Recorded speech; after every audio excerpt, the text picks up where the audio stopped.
country. Okay, my question is, how do you plan to serve your duties and responsibilities as the new elite global? Well, of course, being a queen, it's really a big responsibility. And like what I've said during my press con last month, that joining this pageant, it's not just about winning the crown, but it's really serving other people. And my advocacy for joining is really healthcare accessibility. And as a person who loves doing medical missions, I plan to continue doing this, and I plan to use my platform to gain more support from other people who wants to contribute to medical accessibility. I plan to use, if I'm given a chance to do a medical mission, not just in our local community, but also international. Since we are representing Miss Elite Global, we do have a bigger community that we can serve. Okay. For my next question, medyo curious lang ako. During the 10 days of competition, nagkaroon ba ng time na may pag-aalala ka? Kasi, of course, we all know na may nangyayaring crisis between Pakistan and India. So, hindi ba yun naka-apekto sa pag-compete mo?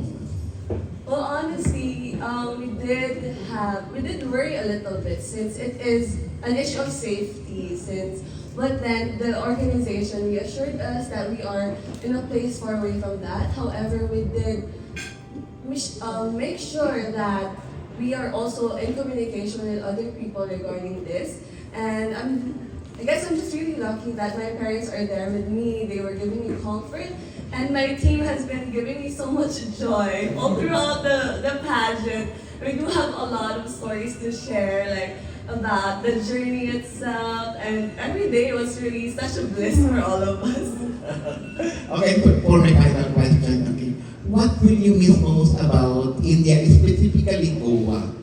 Oh my gosh, there's a lot to miss. Of course, the beaches are nice, but I'm really gonna miss, the sisterhood that we've built since the pageant showcased a lot of people from different countries.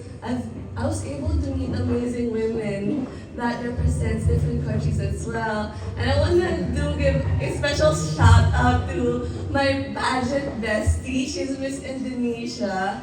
And I feel like I'm really gonna miss her a lot. And even right now, we're still contacting each other because she's giving this energy that gives so much joy to me. And she's also like a Filipina. She's really like a sister to me.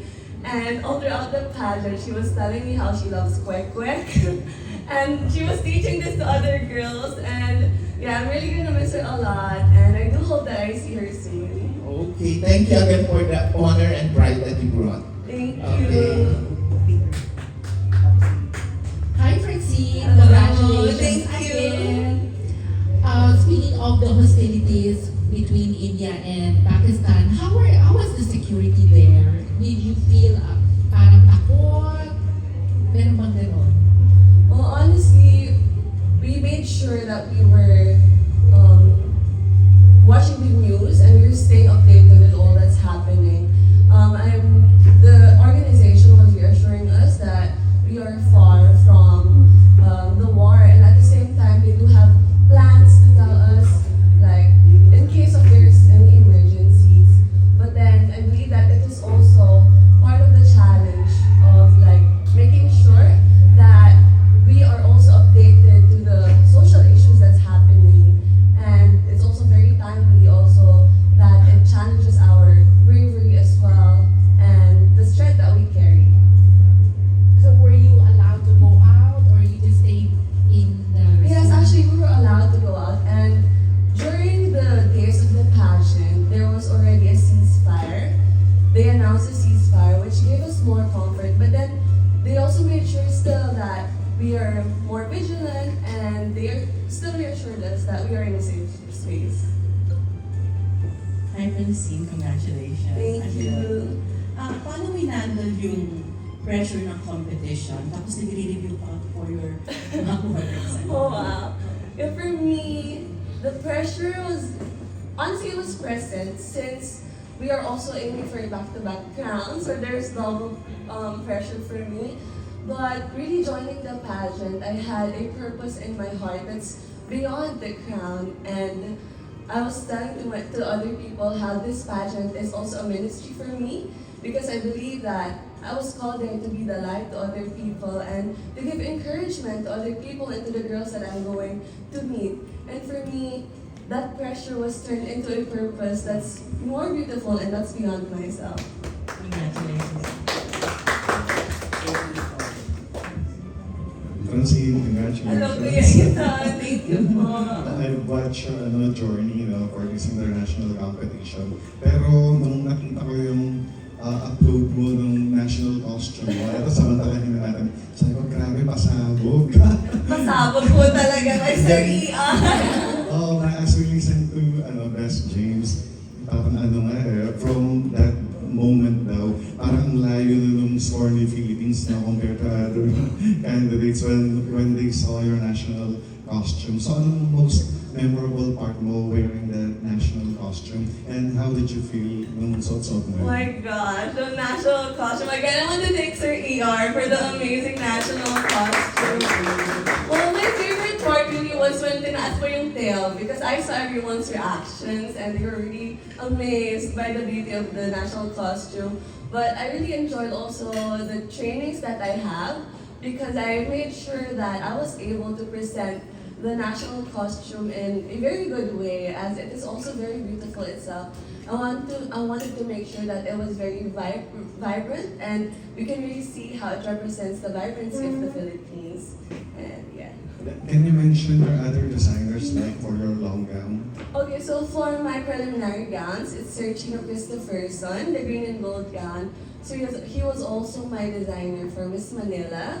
And for my winning gown that matches the crown, it's Sir Perry Zachary.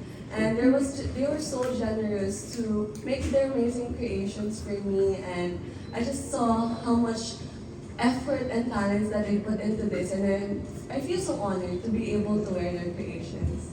Then follow-up question. So in this journey, you've showed us kung gaano ka-important yung support not only yung Filipino pageant fans, but your family themselves, no? So how did you feel na nakasama mo sila itong journey mo sa India and up to the time you won?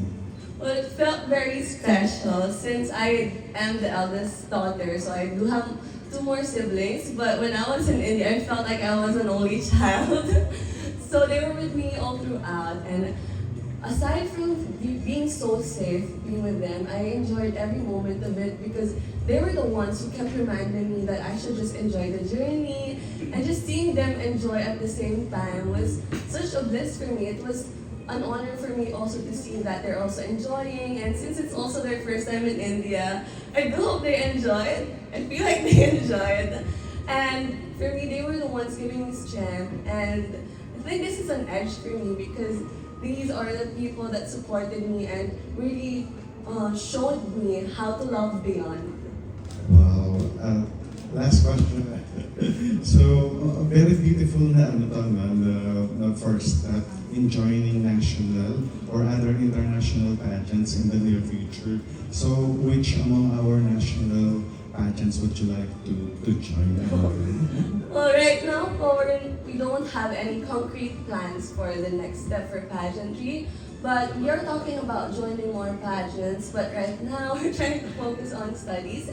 But I am really loving the journey, and every single thing is very special to me.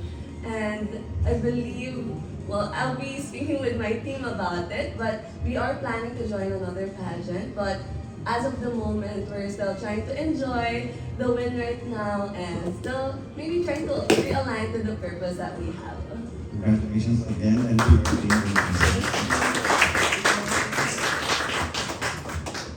Hi, Francine and Edge. Congratulations. Hi, andito ko, girl. Ayan na, may nakita iba. May third eye. Yun nga eh. Nagpunto ka ng India, ng third eye ka na. So, girl, congratulations. Thank you.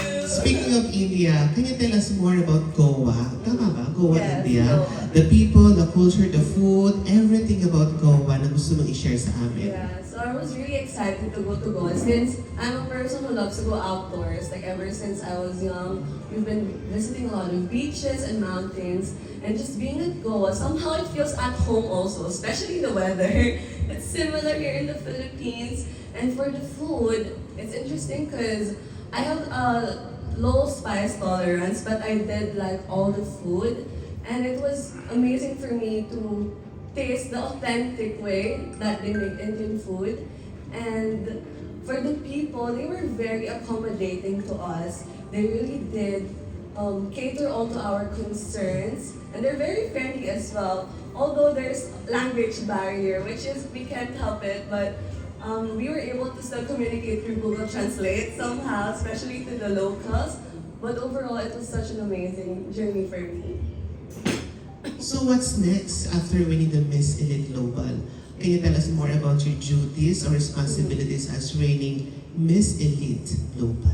Yeah, well, since the pageant does celebrate diversity, I do aim to be able to speak to schools about diversity, especially to the grade school students, since I believe that if we are able to instill how to celebrate diversity at a young age, we will have a community that prospers and that sees the amazing and like how amazing it is to be celebrating the uniqueness of each one.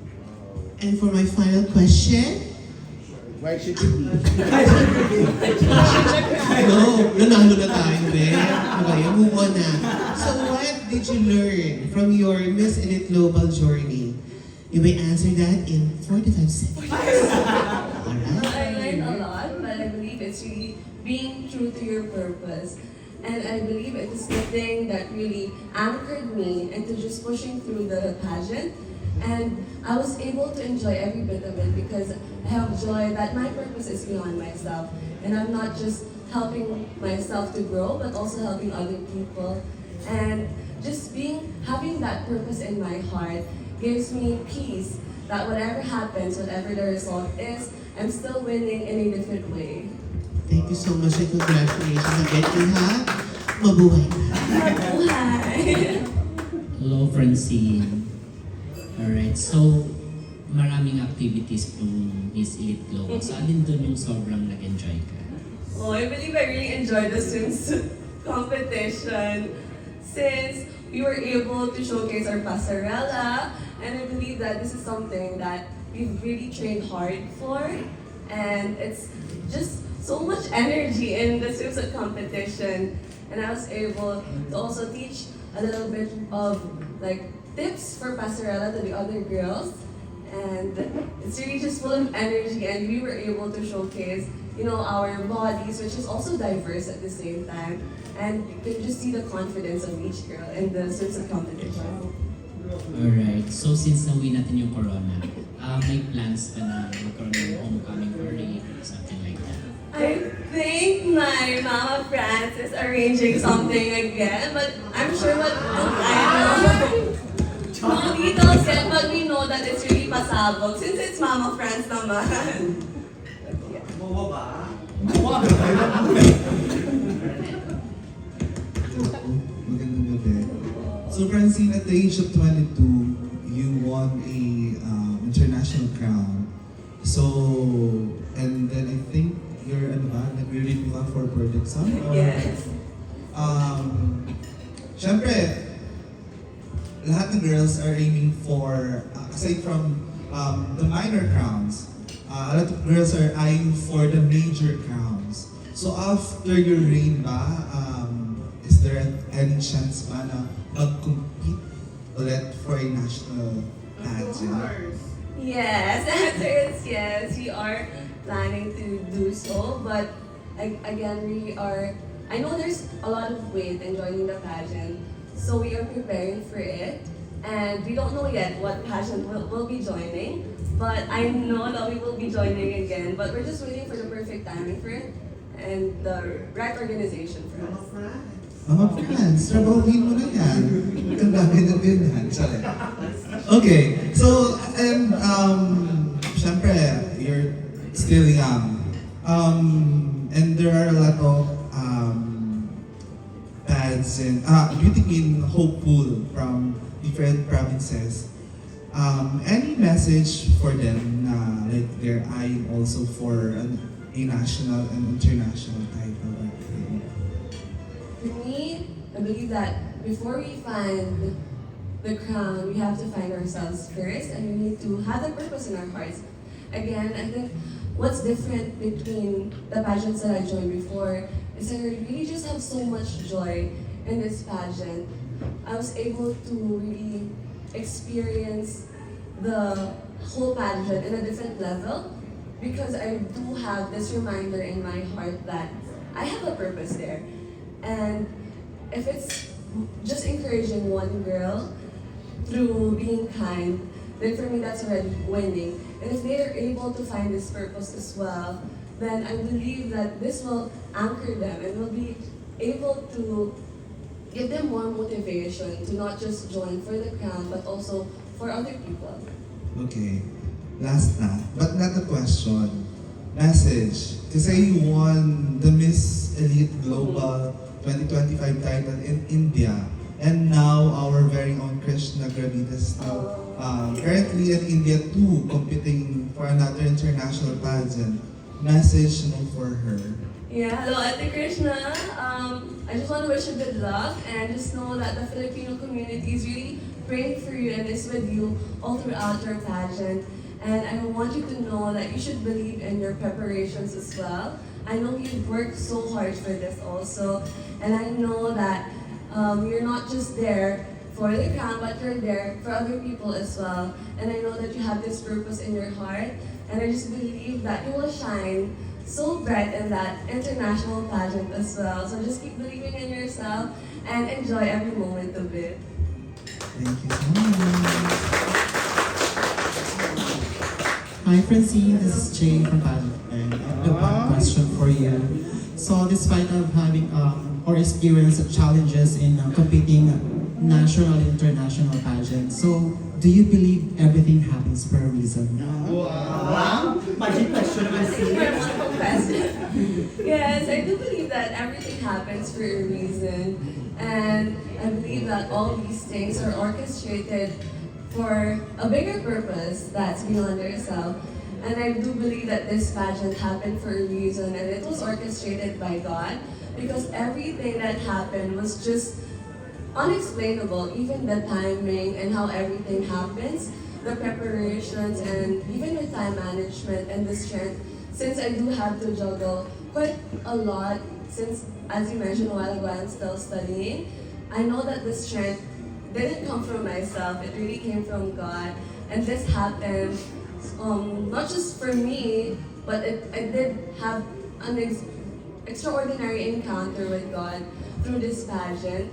But I believe that it happened not just for myself, but also for other people. Alright, thank you so much and congratulations once Thank again you. for winning the crown. Question. Okay lang ba? What are the prizes ba as Miss Elite Global? Can you share naman yung No, Francis is confidential. Oo, No, dahil Francis. Hindi, syempre, competition. So, may kahit ano lang. So, yung crown, isa sa mga prizes natin. And Sash. And Sash, yun lang naman. Thank you. One question lang. Any recent realization about yourself after ng journey mo sa India? O, di mo kaya ang Wow. Well, ever since I've arrived, there's a lot of realizations. But if there's one thing, like especially right now, I'm seeing is how amazing it is that I'm so grateful to be part of a community. So my Manila Pinay family is actually here.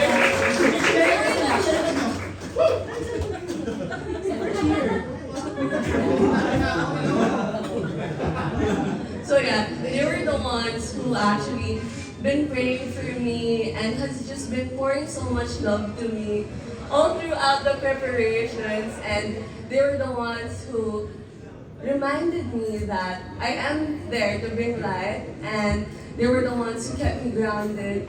And just they showed me how to love beyond as well, and there's River right there. I just realized that I'm like beyond blessed to be part of this community, to be part of a family. Ano na naiyak siya rin. Naunahan kasi mami umiyak. Mama, maki pa rin touch pa lang po. Thank you. Yeah, so to be part of a very supportive family. Ano na yung talim siya? Prepared siya. Sash na lang din. Yeah, thank you for the wonderful question. Yeah, I'd say I'm beyond blessed to be in a community that's really supportive and just going out of their way to be able to support and show their love for me. And Francine, pahabol na question pa. Hinanap ko si Kuya. I'm seated there. So, who among Filipino beauty queens do you admire most and why? And do you have plans of joining show business Oh, after passing the board exam? wait, Hindi na kaya ni Mama Francine. well, for the Filipino beauty queen, it's Catherine Gray. Of course, she is very historical, I guess, and also her performance. But I do admire her so much because she's also a Christian, and I see how she uses her platform to be able to show God's love in a different way, in a unique way, and she's also a vessel to show kindness to other people. That's why I really do admire her. Okay. And for the business, for the showbiz, right now, like I said, we are focusing on studies, but I'm not closing any doors. If there's any opportunity, we're not saying this. If there's any opportunity, I will take it if it's God's will. But I do plan to go to med school after this, so I'm not yet sure how that goes, but I'm just excited for what's to come. Okay, also parting words na, your sweet message to all the people who came here tonight to cheer one more time for you. Papayakin na naman ako ni Kuya. But yeah, my message really is, thank you so much for coming and for supporting me. I know all of you have agendas as well, but I'm really here as a testament of your love and your support for me. And like what I said, I am a mosaic of all the people that supported me. I am a product of their love and like their efforts that they put into me. And so I am beyond grateful for that. And I do hope you enjoy the rest of the night. And thank you again.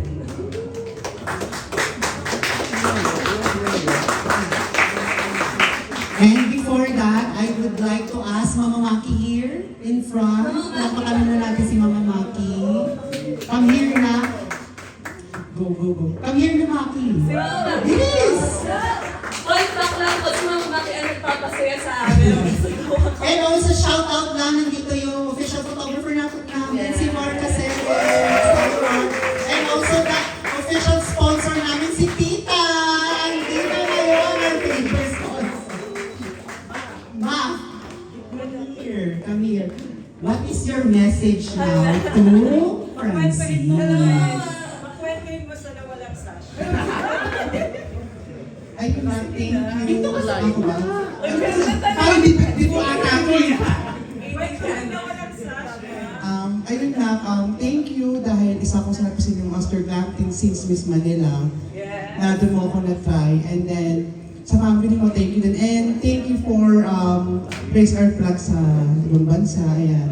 And dito lang kami lagi para sa'yo na susupport lagi. Ayun lang. Thank you. Thank you, Ma, for making us so happy. And also, Tita B, come here. Give us a message. Walang iyakan. So yeah, there's a lot of behind the scenes. Okay lang. Okay naman. I believe my mom also enjoyed the pageant, but more than that, she enjoyed like a lot of like behind the scenes that happened. So Opo, so nawala po yung sash. I can't help it.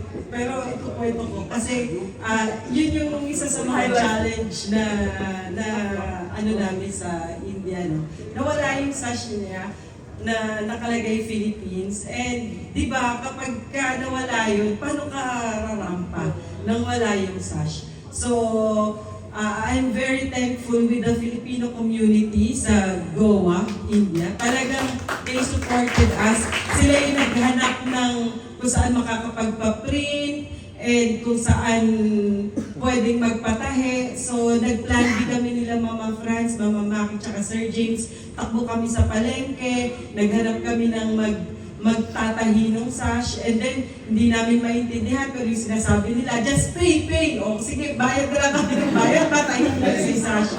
So, after niya mag-pray at natahi na rin yung sash, tumawag siya. Sabi niya, Mami, may nagsoli ng sash. Ayun, nabunutan kami lahat ng tinig. Kasi syempre may iba rin yung letters ng sash kung hindi namin nakita. Pero sa kabuuan naman talagang nagpapasalamat kami unang-una kay God and sa lahat ng mga Filipino community doon. So, si Sir James, thank you, Mama Franz, Mama Maki, yung taga-swipe namin doon, na credit card, si Daddy. So, thank you so much. Thank you so much. Sir Mark, ang gaganda ng picture mo. Ayan, si Sir ER, at saka si Tita, thank you for the support. My sister, our #1 sponsor. Yeah, but I want to add one more thing. Since nawala yung sash, the day nung finals na, so medyo taranta na din. But then, that's when you realize talaga how my mom also represents how to be an empowered woman because she's very resourceful. Hindi ko alam paano nila nagawa na kapag patahi sila ng sash that looks exactly like this. So I don't know how they coordinated. And even Mama Friends are very, very talented and creative. I just know that they put so much effort into it as well. And I just feel so loved, but at the same time, it's really a blessing na I found my sash and I was able to ramp up with the Philippine sash. Yay! And also, Tito Francis, come here, give us a message. Yay! Swipe ng card. Siya taga-swipe.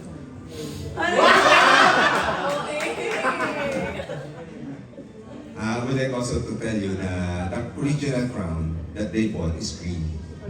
But they did not realize and did not know bakit ang dumating blue. So, nung dumating yung nakita nila yung gown niya na blue, maybe it's really just for her. And then, for me, before, I don't really watch much of the Miss Universe and all the pageants because I think it was overrated before. Pero nakita ko yung pagod. Diyos ko, yung pagod at saka yung the preparation itself, na-appreciate ko siya talaga. Actually, I went to Goa just for the swimsuit. Pero, pero nakita ko yung pagod ng each candidates. And also the organizer, talaga I really appreciated that. Nag-bloom sa akin yung beauty ng mga pageant. Sabi ko, the more pa lang may pageant, the more na kailangan mas maganda ka. Kaya mas stuck ang competition. Because I don't see much of the Mr. Philippines. Hindi masyado pero the beauty pageants really are there. So again, I'm very proud of you and hopefully, as always, keep your feet on the ground. Let not your authentic self be another self. And then we will support you, of course, in the near future. Yeah, thank you. And to the rest, thank you. Salamat po sa inyo. Officially, parang merong 24 contestant or 25. It just so happened that nandun kami sa time na India and Pakistan war. So most of the pageant girls na dapat pupunta nag-back out because of that war. May mga, correct me if I'm wrong, one candidate na nandun na sa airport, may naka-red notice na sa airport nila na huwag na pumunta because of the war. And we understand. Kami naman, since Pinoy tayo, so ipo-push natin kahit 8 or 5 pa dyan. Kasi importante, tayo ang manalo at mag-perform tayo. Correct? What will be the plan of the organization for her for the rest of the race? As of the moment, in talks pa din kami. Pero here in the Philippines, ako siguro, I'll try my best, me and Sir James, na mag-work na makaikot siya sa buong Pilipinas to ano nga ba to judge and everything. And also na invite din si Francine and also our queens sa banner namin ni Sir James for a Indian fashion show, Vietnam fashion show, and also sa Harbin on January. So yun yung mga plans namin for our queens. May homecoming ka sa Manila? We will see kasi medyo nag-shift ngayon ang government kasi Mayor Honey Girl siya sa Miss Manila 2023. So we will see. Pero by Monday, itatry daw ni Mayor Honey na makapunta siya sa flag ceremony for that. So yun pala yung pinaka-concrete for the Manila itself. So yun yung general Yes, plan yes, for, yun pala po. for the year. Yes. Okay. And also, I would like to ask Sir James come here for a message to our queen. And also, let's give it up for our best in national director, James Chu, ang pinakaunang mag-title sa India. Ang winner sa India. Thank you sa inyong lahat. I'm very proud of Francine. Actually, minessage ko siya. Sabi ko, That's true. from day one pa lang alam ko, mananalo tayo. I have no doubts. Ang worry ko lang naman is baka hindi bigay yung back-to-back. Pero nung makita ko yung performance niya, ako sabi ko, there's no way na hindi nila kami pananalumin. Kasi everyday, ito kwento lang. Everyday, rehearsal pa lang, sasabihin ng director, Philippines, ibang level talaga. Yung pinupuri pa niya sa harapan ng maraming tao, tapos nakakahinga naman sa mga candidates. Kasi sabi niya, gayahin niyo si Philippines, parang gano'n. Dahil gano'n. So, yung pressure, yung mga girls nga, kaya nga nawala na nga yung sash do. Kasi nga, feeling namin kinuha na ng isang candidate. So, alam ko talaga mananalo kami. Ito lang yung pageant na talagang hindi ako kinakabahan. Lalabas ako, panoorin ko siya, lalakad-lakad ako. Kasi alam ko na there's no way na hindi kami mananalo. Sabi ko nga, Sir ER, nung nag-national costume, sabi ko, patayin ko mga ito pag nakita yung national costume ng Philippines. Mababalo ko mga nanonood dito. 2.5 after the national costume, may break kasi. Nilapitan na ako ng isang judge. Sinaway pa nga ako ni Mama Fran, bawal makipag-usap sa judge, nasa rules. Kaya gawa ko, nilapitan ako. Sabi talaga ng judge, isa lang siya. She's the only one there. Sinabi niya na ako kasi, alam kami, wala na siya talagang kalaban. Actually, hindi sa nagyayabang kami. She was so prepared, she was so passionate. Kumbaga sa estudyante talagang summa cum laude siya. Ibang level siya doon. So, I'm very, very proud of her. Nagpapasalamat kami sa buong Filipino community ng Goa. In just one message, nagdatingan silang lahat. So, super masaya yung, parang kami ang nagpa-contest nung gawin yun. Parang sa amin yung pageant na yun. Parang there's no way talaga na matatalo kami. Pero, it's because she prepared for it, she worked hard for it, kaya deserve niya yun. So, First na pagsali. this is my first Elite Global. Last year was a different organization. Si Jin. Si Jin First Tuma. time race of female? No. Yes, male and female first time sa Elite Global. Friendship lang ako. But day one pa lang when nag-screen si Francine, alam ko na siya yun. So, winner tayo ngayon. What's your plan for the next year? Siyempre, Actually, mas mahirap next year, no? Kasi ano na yon, back to back to back. So, we'll see. We don't know kung anong gagawin namin. pero siyempre, you'll keep the franchise. Yes, I'm keeping the franchise. Bayad na kami. Bayad na kami. Bayad na kami ka doon. Babalikan ka doon. Yung Mr. Elite Global, babalikan ko pa. Babalikan kasi may Mr. Elite. Yeah, September naman. Okay. Siyempre magta-turnover pa siya. Okay. Ano ba yung Correct. So, maraming salamat po sa inyo. And also lastly sa akin, na I'm so proud of you. Sorry pa lang. Yung nanalo kasi kaming best national director. So, yun ay hindi lang para sa akin, para kay Francine. Kasi sa totoo lang, sila naman talaga yung nagtatrabaho ako. Approve lang. Yes, go, approve. Ganyan lang. work. Mama Fran. Sila talaga yun, hindi akin yun. So, taga yes or no lang ako. Nasa kwarto ka lang gano'n. True. Pero ang galing talaga ng team. Sabi nga nung taga-India, parang grabe daw yung preparation namin. Hindi pa nga nila nakita lahat di ba? Pero yung ultimo po yung talent portion, kinarin namin yun. Wala kami talagang pinalampas. Sumayaw ako sis! Super galing talaga yung team namin. Hangang-hanga talaga yung Elite Global. So they're very, very happy. Ilan kayo lahat doon sa Liga? From here? Six kami. 6 kayo, plus the Pilcom doon sa... Yes, Filipino community, maraming nanood talaga. Thank you ulit sa inyo. Again, I'm so proud of you. Maraming salamat for giving me my first international crown.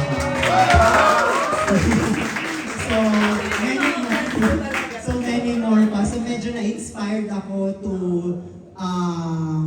parang create a fantasy sa ibang mga girls ko naman. So maraming salamat. And also, I would like to take this opportunity to thank Mama Maki, Sir James, Tita Ruby, Tito Francis for bringing my fantasies in life. And at least nauwi natin ang corona, di ba? And also, thank you. And a fun fact, with regards to national costume, second option ko si Ito. My first option is hindi na push because nasira ang national costume. So sabi ko, para kay ER talaga ito. And with that, let's watch this.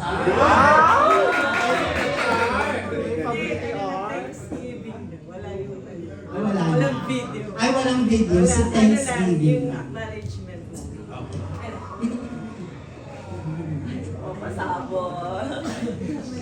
Sige. Okay. Later, ER. Of course, Francine wouldn't have done it without the people behind. So we would like to give a little token of appreciation for the people who played major and minor roles in this particular event. And I think without them, this wouldn't have been possible. Let us read the citation with matching, may envelope pa ito. Wala sila nagbigay. Elite Global Philippines Certificate of Appreciation. This certificate is proudly presented to, in recognition of the invaluable support for the triumph of Miss Elite Global 2025, Francine Gabriela C. Tajanlangit, held in Goa, India from May 7 to 12, 2025, awarded on the 19th day of May 2025 at the ground floor of Building 2071, Ross Boulevard, Malata. Signed, James Erickson L. Chu, the National Director for the First on the list is Miss Rizalina E. Cordova.